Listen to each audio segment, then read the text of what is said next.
धारी तालुका पत्रकार संघ ने धारी क्षेत्र को ब्रॉडगेज रेल सेवा से जोड़ने की मांग को लेकर अमरेली जिला कलेक्टर एवं सांसद भरत भाई सुतारिया को ज्ञापन सौंपा।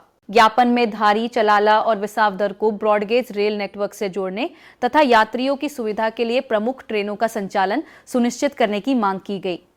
इस दौरान धारी तालुका पत्रकार संघ के पदाधिकारी, सदस्य एवं सामाजिक अग्रणी बड़ी संख्या में उपस्थित रहे। कार्यक्रम में अमरेली जिला विकास समिति के अध्यक्ष और जिले के वरिष्ठ पत्रकार भी मौजूद रहे। वक्ताओं ने क्षेत्र के विकास और बेहतर परिवहन सुविधा के लिए रेल सेवा को आवश्यक बताया। अमरेली से संवाददाता राठौड़ महेंद्र भाई की रिपोर्ट।